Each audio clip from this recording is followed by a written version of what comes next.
WhatsApp everyone, welcome back to the channel. Last class में मैंने आपको आईओसी और सैलरी के बारे में डिस्कशन किया था। आज आपको फंडामेंटल्स में ही कुछ और एडजस्टमेंट्स, कुछ और कॉन्सेप्ट सिखाने वाला हूं जो बहुत इंपॉर्टेंट है और एग्जाम में 100% आने वाले हैं। तो जल्दी से अपना कॉन्सेप्ट रजिस्टर ले आओ जिसके अंदर सभी कॉन्सेप्ट्स तुम लोग नोट कर रहे हो और उसके बाद फिर उस पर बेस्ड हम लोग क्वेश्चन स्टार्ट करेंगे। एक बार कॉन्सेप्ट खत्म हो जाए ना, फिर चैप्टर हमारा ऐसे खत्म हो जाएगा। तो आओ जल्दी से शुरू करते हैं।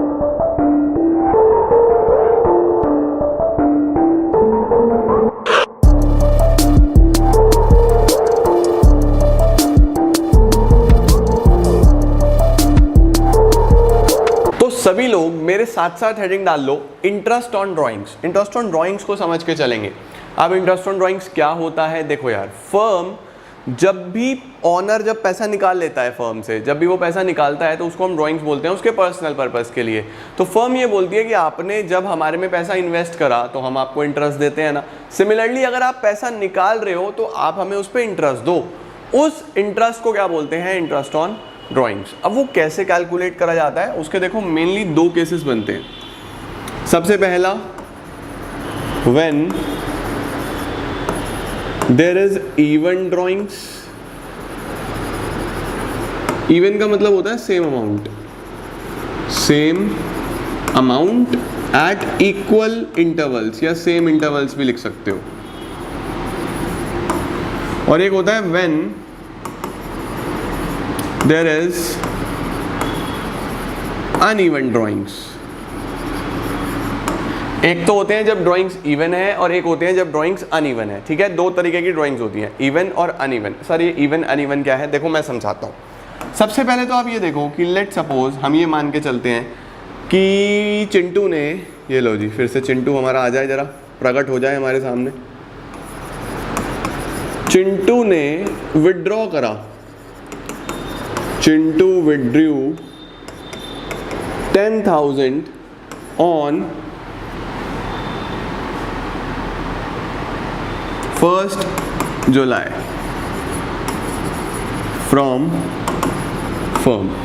ठीक है, चिंटू ने 10,000 रुपये विड्रॉ कर लिए। कब विड्रॉ करे? ऑन 1st जुलाई।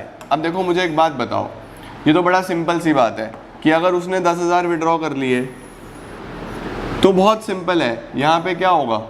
मैंने बोला कि ये अप्रैल, मई, जून, जुलाई, अगस्त, सितंबर, अक्टूबर, नवंबर, दिसंबर, जैन, फेब और मार्च। ये लो, अप्रैल, मई, जून, जुलाई, अगस्त, सितंबर, अक्टूबर, नवंबर, दिसंबर, जैन, फेब और मार्च। ठीक है, अब उसने कब विड्रॉ करा? 1st जुलाई पे। 1st जुलाई कहाँ है जी? अप्रैल को छोड़ दो, मई को छोड़ दो, जून को छोड़ दो, यहाँ पे उसने विड्रॉ करा।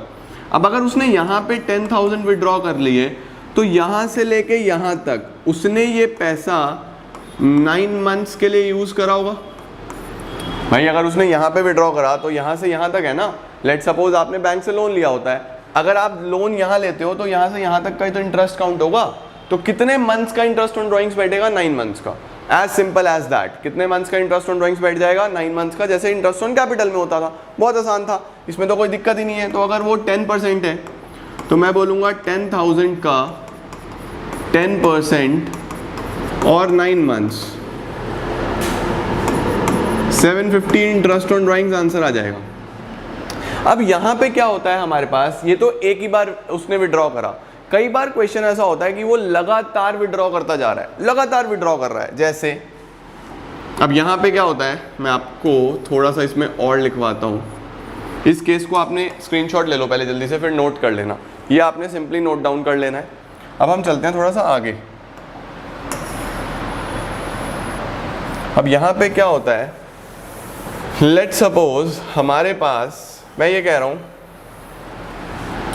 कि इवेंट ड्राइंग्स हो रही है और इवन में भी हमारे पास यहाँ पे कुछ केसेस बनते हैं, जैसे मंथली ड्राइंग्स, जैसे क्वार्टरली ड्राइंग्स। मंथली और क्वार्टरली क्या होता है सर? फॉर एग्जाम्पल मैं यहाँ पे लिखता हूँ, Chintu withdraw 10,000 in the beginning of every month, वो हर महीने की शुरू में 10,000 रुपये निकाल लेता है। क्या बात है।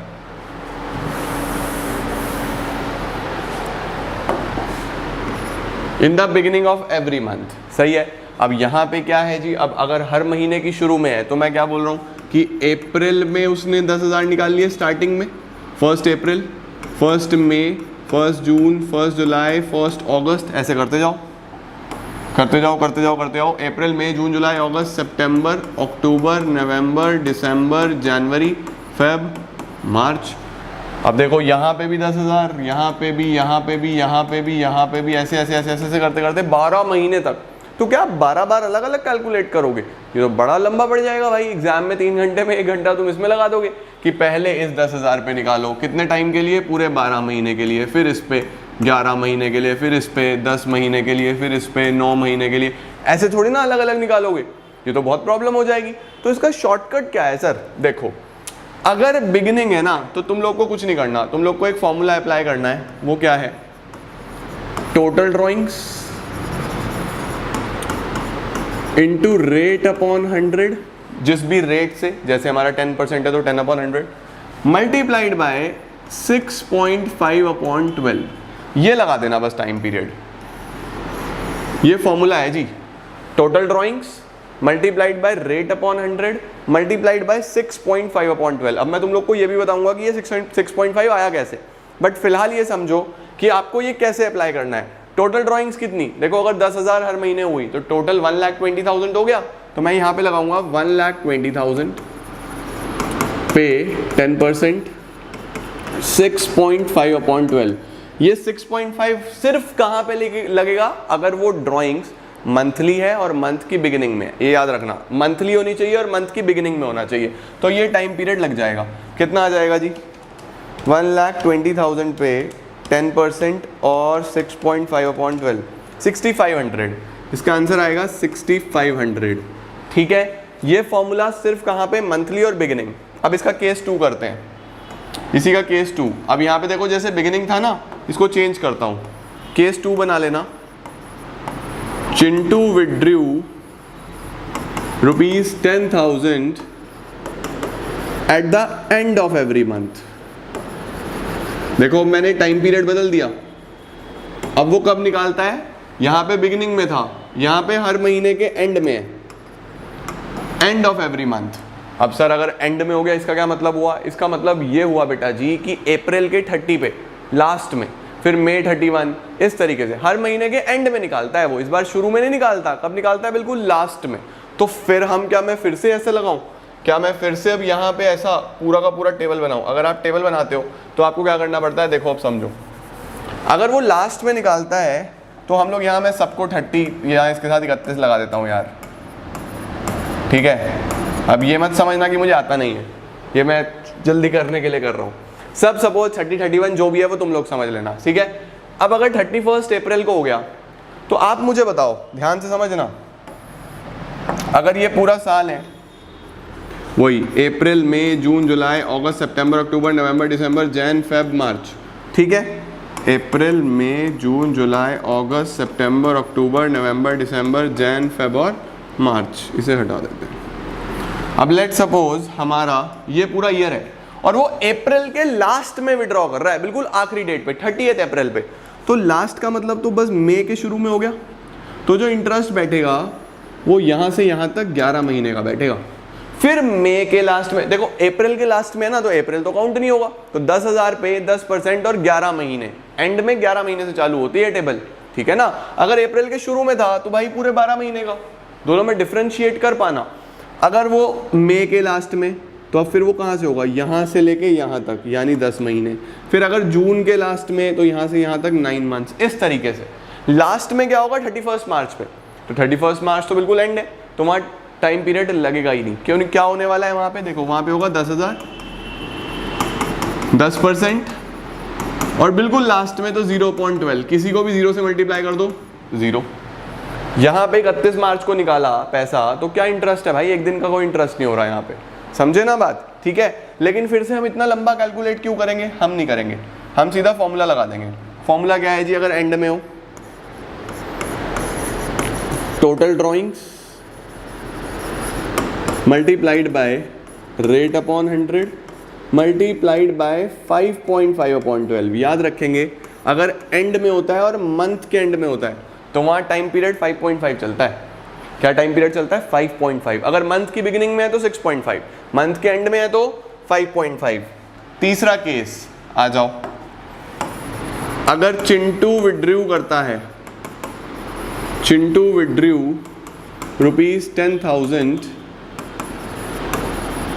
इन the middle of every month, हर महीने के मिड में, हर महीने के मिड में, साल के बीच में। तो साल के बीच में क्या करें सर? साल के बीच में भी मैं तुम लोग को फॉर्मूला लिखवा रहा हूँ, फॉर्मूला लिखो डायरेक्टली। क्या फॉर्मूला होगा? Total drawings multiplied by rate upon 100 multiplied bye 6 upon 12। तो अगर हर महीने के बीच में निकालता है तो टाइम पीरियड 6 अपॉन 12 चलता है। हर महीने के बीच में क्या हो गया? 15 अप्रैल, 15 मई, 15 जून, 15 जुलाई, 15 अगस्त, ऐसे हर महीने के बीच में निकालता है। तो निकालेगा तो 1,20,000 ही, पूरे साल में पैसा निकाल रहा है। और रेट जो भी होगा, लेकिन टाइम पीरियड चलेगा 6 अपॉन 12। तो आपको पता होना चाहिए कि अगर मंथली ड्राइंग्स हैं और इवेंट ड्राइंग्स हैं, सेम ड्राइंग्स हैं, तो बिगिनिंग में 6.5, मिड में 6, एंड में 5.5। ये कैसे होता है ये भी डिस्कस करेंगे, बट फिलहाल आज नोट्स बना लो पहले सारे। अब चलते हैं क्वार्टरली पे। ये मैंने आपको मंथली लिखवा दी सारी, ये सब मंथली है। अब क्वार्टरली में लिखना है आप, ठीक है? क्वार्टरली के नीचे केसेस बनाना। क्वार्टर के भी 3 केसेस बनते हैं, beginning of every quarter, end of every quarter, mid of every quarter. ये मुझे तुम्हें समझाने के लिए टेबल का यूज करना पड़ेगा। बिगिनिंग, एंड और मिड। चलो एक काम करते हैं, यही बनाते हैं, आ जाओ। पूरा लिखता हूं, अप्रैल, मई, जून, जुलाई, अगस्त, सितंबर, अक्टूबर, नवंबर, दिसंबर, जैन, फेब और मार्च। अब अगर मैं पहले से सब लिख के रखता ना, स्लाइड्स यूज कर, तो मुझे समझ नहीं आने वाला था। देखो, हर क्वार्टर के शुरू में, साल में कितने क्वार्टर होंगे? 4 क्वार्टर होंगे। तो 3-3 महीने का एक क्वार्टर। ये पहला क्वार्टर, ये दूसरा क्वार्टर, ये तीसरा क्वार्टर और ये चौथा quarter. This is quarter 1, this is quarter 2, this is quarter 3, this is quarter 4। इस तरीके से 4 क्वार्टर होते हैं। अब लिखा हुआ है हर क्वार्टर के शुरू में 10,000 निकालता है, बिगिनिंग में, लेट सपोज। तो हर क्वार्टर का शुरू, इसका शुरुआत होगी यहाँ 10,000 निकाल लिए। फिर यहाँ 1 जुलाई, यहाँ 10,000 निकाल लिए। फिर यहाँ 1 अक्टूबर, यहाँ 10,000 निकाल लिए। फिर यहाँ 10,000 निकाल लिए। तो हर क्वार्टर के शुरू का मतलब हो गया साल में 4 बार निकालेगा। सबसे पहले कब निकालेगा? 1 अप्रैल पे 10,000, क्योंकि ये क्वार्टर की शुरुआत हो रही है। दूसरा क्वार्टर 1 जुलाई, तीसरा क्वार्टर 1 अक्टूबर, चौथा क्वार्टर 1 जनवरी। ऐसे निकाल लेता है। 10,000 10,000 10,000 10,000 निकाल दिया ना। अब देखो टोटल पैसा कितना निकाला? 10 10 10 10 40,000। तो यहाँ पे हमारे पास क्या फॉर्मूला चलता है? बिगिनिंग में फॉर्मूला लिखेंगे total drawings multiplied by rate upon 100 और मल्टीप्लाइड बाय क्वार्टर के शुरू में 7.5 अपॉन 12। मंथ के शुरू में 6.5 चलता था, क्वार्टर के शुरू में 7.5 चलता है। एक गलती तो यहाँ होती है। दूसरी गलती क्या होती है? बच्चे 12 से मल्टीप्लाई कर देते हैं। 12 से नहीं, 4 बार निकालेगा बस, 4 से मल्टीप्लाई करना है, ठीक है? अच्छा जी, अगर वो बोले at the end of every quarter, her quarter के एंड पे, हर क्वार्टर पे एंड का मतलब 30 जून, 30 सितंबर, 31 दिसंबर, 31 मार्च, लेट सपोज ये हर क्वार्टर के एंड में, ठीक हो गया? हर क्वार्टर के एंड में भी 4 बार ही निकलेगा। तो फिर से फॉर्मूला क्या चलेगा? टोटल ड्राइंग्स यानी 40,000 into rate upon 100 into 4.5 upon 12। Quarter के एंड में चलता है 4.5, बिगिनिंग में 7.5, एंड में 4.5। देखो जब बिगिनिंग है ना तो मंथ में 1 बढ़ा दो, 6.5 था बिगिनिंग में, 1 बढ़ा दो 7.5 कर दो, एंड में 1 कम कर दो, वहाँ पे 5.5 था एंड में, यहाँ पे 4.5 हो जाएगा। बस याद रखना ना, मंथ वाले याद कर लो। बिगिनिंग में 1 बढ़ाना है, एंड में 1 कम करना है, मिड में सेम है। अगर क्वार्टर के मिड में हो, क्वार्टर का मिड मतलब total drawings into rate upon 100 into 6 upon 12, ये सेम है। मिड में 6 अपॉन 12 ही चलता है, ठीक है जी? मिड का मतलब क्या हो गया सर? मिड का मतलब हो गया बेटा जी ये इसका बिल्कुल बीच में, 15 मई 15 अगस्त, बिल्कुल बीच में हो गया ना, देखो भाई 1 महीना ये छोड़ दिया, 1 महीना ये छोड़ दिया, बिल्कुल बीच में। 15 नवंबर और 15 फेब, निकालेगा तो वही 4 बारी। तो यहाँ पे जो टाइम पीरियड चलता है वो 6/12 ही चलता है। आपको शॉर्टकट से काम हो जाएगा, आप टाइम पीरियड से अलग अलग निकालने से बच जाओगे। ये कैसे डिराइव हुए हैं फॉर्मूलाज, ये तुम्हारे से कोई पूछेगा नहीं, लेकिन हम डिस्कस करेंगे इसको आराम से। चलो जी, ये हमारे पास कॉन्सेप्ट बन गया सर। अगर ड्राइंग्स कैसी हों, अगर ड्राइंग्स हो इवन, इवन का मतलब सेम अमाउंट निकाला जा रहा है, रेगुलरली निकाला जा रहा है, तो हम शॉर्टकट से काम कर सकते हैं। लेकिन अगर अनइवन ड्राइंग्स हो, अगर अलग अलग अमाउंट अलग अलग डेट पे करी जा रही हो, तो वहाँ क्या होगा, वहाँ ये फेल हो जाएगा, वहाँ ये टाइम पीरियड वगैरह फेल हो जाएगा।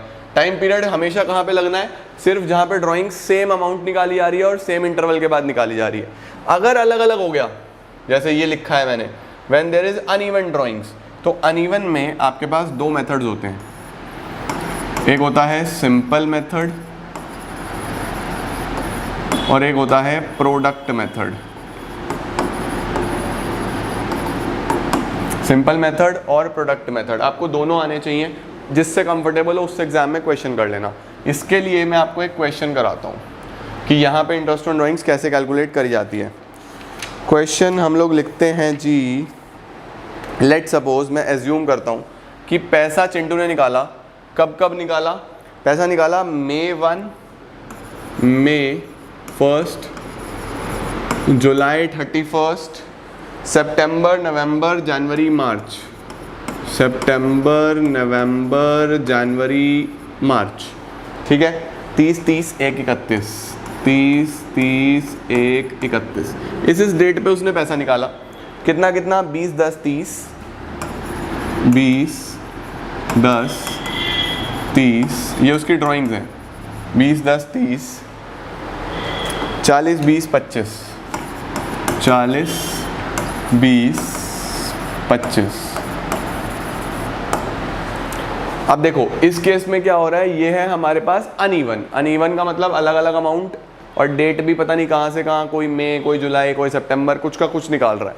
यहाँ पे क्या है, यहाँ पे हम वो मंथली या क्वार्टरली वो नहीं लगने वाला, वो प्रोडक्ट वो नहीं लगेगा, यहाँ पे कोई यूजफुल नहीं है वो। यहाँ पे क्या होगा, यहाँ पे आपको सिंपली ही कैलकुलेट करना पड़ेगा, जिसको हम सिंपल मेथड बोल देते हैं, ठीक है। यहाँ पे क्या हो रहा है जी, अब यहाँ पे देखो, यहाँ पे क्या करोगे आप, उसने मई में निकाला अगर, तो 20,000 पे लेट सपोज हम 6% के हिसाब से निकाल रहे हैं। इंटरेस्ट कितना है, इंटरेस्ट है 6% पर एनम, ठीक है। तो 20,000 पे आप मान के चलो 6%, और कितने मंथ्स, कितने महीने भाई, उसने विड्रॉ करा मई में, तो मई से काउंट करो, और मई के शुरू में है तो पूरा मई, जून, जुलाई, अगस्त, सितंबर, अक्टूबर, नवंबर, दिसंबर, जैन, फेब और मार्च, 11 महीने हो गए भाई। अगर मई के शुरू में निकाल लिया तो बस अप्रैल ही तो छोड़ा, पूरे 11 महीने का। तो यहाँ पे लिखूंगा मैं 11/12, 11 महीने का निकाल देंगे। 20,000 पे 6% और 11 मंथ्स, 1100 आ जाएगा, ठीक है। 20,000 पे 6% और 11 महीने, 1100 आ जाएगा। सिमिलरली यहाँ पे निकालो, अब देखो 10,000 पे 6%, लेकिन कितने मंथ्स के लिए, अब इसने जुलाई 31 में लिया, तो जुलाई तो काउंट नहीं होगा। अगर जुलाई काउंट नहीं होगा तो जुलाई के बाद काउंट करो, अगस्त, सितंबर, अक्टूबर, नवंबर, दिसंबर, जैन, फेब और मार्च, 8 मंथ्स, 8 महीने का लगेगा यहाँ पे इंटरेस्ट, तो 8 मंथ्स। 10,000 पे 6%, 8 मंथ्स, 400 रुपीज़, 400 आ गया जी। उसके बाद अब यहाँ पे ऐसे ही 30,000 पे 6% और सितंबर 30, सितंबर भी काउंट नहीं होगा, सितंबर भी काउंट नहीं होगा, तो अक्टूबर, नवंबर, दिसंबर, जैन, फेब, मार्च, अक्टूबर, नवंबर, दिसंबर, जैन, फेब, मार्च, 6 महीने, 6/12, तो 30,000 पे 6% और 6 महीने, 900, ये आ गया जी। उसके बाद 40,000 पे 6% और कब निकाला, नवंबर 30, तो नवंबर भी काउंट नहीं होगा, नवंबर के बाद से काउंट होगा, दिसंबर, जैन, फेब, मार्च, 4 मंथ्स। कितना आ जाएगा जी, 40,000 पे 6%, 4 मंथ्स, 800, ये आ गया जी। चलो अगला 20,000 पे 6% और जनवरी 1 है, ध्यान दो जनवरी 1, 1 जनवरी को निकाला तो पूरा जैन, पूरा फेब, पूरा मार्च, 3 महीना। 20,000 6% 3 महीना, 20,000 6% और 3 महीना, 300 ये आ गया। चलो उसके बाद 25,000 पे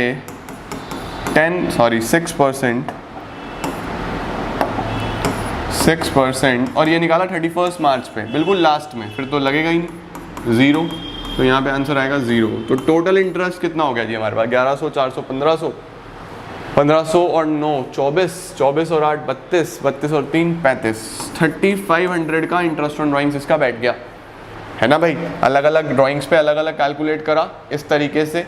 इसको हम लोग क्या बोल देते हैं? Simple method. इसको क्या बोला मैंने? Simple method. अब सर सिंपल मेथड में तो बहुत देर लग रही है, क्या इसका कोई शॉर्टकट? Yes definitely. अगर ये सिंपल मेथड आपको नहीं लगाना तो आप यूज़ कर सकते हो product method. Product method shortcut पड़ेगा। कैसे पड़ेगा आओ जरा देखते हैं। अच्छा हमारा आंसर कितना आया इसका स्क्रीनशॉट लो जरा। आप साथ साथ नोट कर रहे हो तो बहुत ही बढ़िया, अगर साथ साथ नोट नहीं कर रहे तो इसको ऐसे ही रख लो। 3500 हमारा आंसर आया था, तो मैं यहाँ लिख के छोड़ रहा हूँ कि हमारा आंसर आया था 3500, ठीक है। ये हमारा फाइनल आंसर आया था। अब मैं जरा इसको हटा रहा हूँ, इस काम को हटा रहा हूँ, ये हटा दो। चलो जी अब देखो, मई 1 को अगर निकाला तो 11 महीने का इंटरेस्ट बैठा था। यहाँ पे आपको लिखना है ये है ड्राइंग्स और ये आ गया आपका टाइम पीरियड। ये क्या है? टाइम पीरियड, और ये तो डेट है ही, ठीक है। जुलाई 31 से कितने बैठे थे? 8 महीने। सितंबर 30 से 6 महीने, नवंबर 30 से 4 महीने, जनवरी 1 से 3 महीने और यहाँ 0। ये टाइम पीरियड था 11, 8, 6, 4, 3, 0। ये हमारा टाइम पीरियड बैठा था, है ना। टाइम पीरियड आपने वहाँ पे भी यूज़ किया था, वही सेम टू सेम। आपको क्या करना है इस बार? प्रोडक्ट कर लेना है। प्रोडक्ट कैसे निकलता है? ड्राइंग्स इनटू टाइम पीरियड, इन दोनों को मल्टीप्लाई कर लो बस। ये आ गया 2,20,000, 11 इंटू 20,000 80,000, 6, 3, 18, 180,000, 4, 4, 16, 160,000, 3, 2, 6, 60,000 एंड 25, 0, 0। सही हो गया। इसका टोटल करो जरा सर फटाफट से। 220 plus 80,000 plus 180 plus 160 plus 60 plus 0। हमारे पास जो आंसर टोटल का आ रहा है वो 7 लाख आ रहा है। 7 लाख टोटल आ गया प्रोडक्ट का, ठीक है। ये तो बड़ी जल्दी हो सकता है आसानी से। यहाँ क्या फॉर्मूला लगाओ? एक ही फॉर्मूला लगा दो, फॉर्मूला लिख लेना। सिंपल मेथड से तो अलग अलग करना है ना, प्रोडक्ट मेथड से क्या करना है? प्रोडक्ट मेथड से फॉर्मूला है इंटरेस्ट ऑन ड्राइंग्स का टोटल ऑफ प्रोडक्ट्स, जो भी आपका टोटल ऑफ प्रोडक्ट आया है, इंटू रेट अपॉन 100 इंटू 1/12। यहाँ पे आप एक टाइम पीरियड यूज़ कर लो 1/12 है सर। ये क्या कर रहे हो करके देखते हैं, आओ जी। टोटल ऑफ प्रोडक्ट आ गया 7 लाख, 6% के हिसाब से हम निकाल रहे थे, और अगर हम 1/12 कर दें 7 लाख पे 6% into 1/12, the answer will be 3500। ये लो जी, आ गया सेम? आ गया या नहीं आ गया? तो आपको क्या करना है, आपको अलग अलग कैलकुलेट करने की नीड नहीं है। सिंपली बड़ा आसान सा काम करो। क्या करो? इस तरीके से ये लिख लो, ड्राइंग्स लिख लो, टाइम पीरियड निकालो, दोनों को मल्टीप्लाई कर दो, प्रोडक्ट आ गया। अब एक ही फॉर्मूला लगा दो। अरे 6 बार थोड़ी कैलकुलेट करोगे, एक ही बार करेंगे बस। सीधा सीधा क्या बोला? 7 लाख पे रेट इंटू 1/12। तो इंटरेस्ट ऑन ड्राइंग्स के मैंने आप लोगों को आज क्या क्या सिखाया देखो, सुनो। सबसे पहले मैंने बोला अगर ड्राइंग्स इवन हो तो मंथली, जिसमें 3 फॉर्मूलाज, बिगिनिंग का अलग, मिड का अलग, एंड का अलग। अब अगर वहाँ पे सर स्पेसिफिक डेट दी हुई अलग अलग, तो फिर तो भाई ये सिंपल ही लगाना पड़ेगा, क्योंकि अलग अलग डेट पे तो यही लगता है। वहाँ फिर इवन ड्राइंग्स कैसी हुई, है ना। अगर क्वार्टरली है तो क्वार्टरली में भी बिगिनिंग अलग, मिड अलग, एंड अलग, सही। अगर अलग अलग है और टाइम पीरियड भी अलग अलग है, तो या तो ये सिंपल लगेगा या प्रोडक्ट लगेगा, ठीक है। ये बात आपको याद रखनी है। अब इंटरेस्ट ऑन ड्राइंग्स में ही एक नोट और लिख लो, इन सब के नीचे एक नोट और लिखो time period will only be used if the word per annum is given with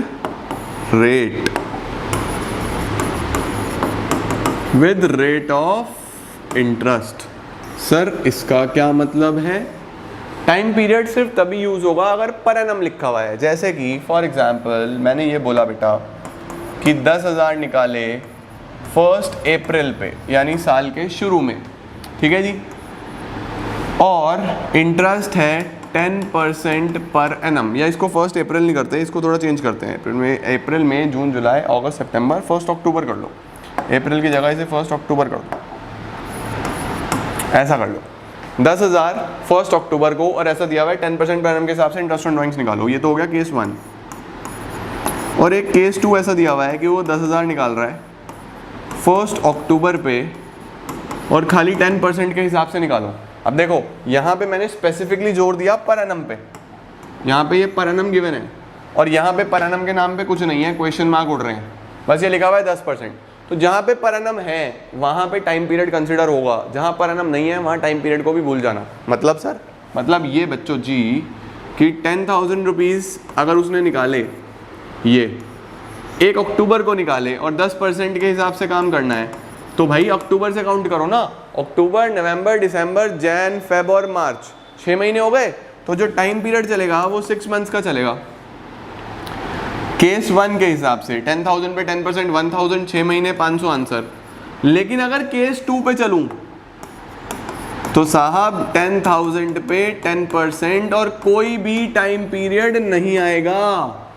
क्यों नहीं आएगा सर? क्योंकि पर एनम वर्ड ही नहीं था। अगर पर एनम है तो ही टाइम पीरियड होगा, पर एनम नहीं है तो टाइम पीरियड नहीं होगा। इस बात का ध्यान रखना। छोटी छोटी चीज़ें हैं, नंबर कट जाते हैं, इसके ऊपर सावधान इंडिया लिख लेना। तो पर एनम वर्ड होगा तो आप टाइम पीरियड लगाओगे, पर एनम नहीं होगा तो आप टाइम पीरियड नहीं लगाओगे। सीधा आंसर 10,000 पे 10% कितना? 1,000 आंसर। देखो अलग अलग आ गया या नहीं आ गया? तो डिपेंडिंग ऑन क्वेश्चन कि क्वेश्चन कैसे दिया हुआ है उस हिसाब से आपको करना है। तो ये एक बहुत इंपॉर्टेंट नोट है, समझ में आ गया? तो this was all about interest on drawings. Interest on drawings की मैंने आपको सारे केसेस बता दिए। इससे बाहर क्वेश्चन एग्जाम में नहीं बनता। कुछ और हाई ऑर्डर लेवल के क्वेश्चंस हैं, वो हम लोग करेंगे नेक्स्ट क्लास में। आज तुम लोग कॉन्सेप्ट बिल्डअप कर लो, और इसके अलावा अगर तुम लोग को कुछ और चीज़ें जाननी है, कुछ और करनी है, तो हम लोग डेफिनेटली अगली क्लासेस में कंटिन्यू करने वाले हैं। This is it for now. Thank you so much.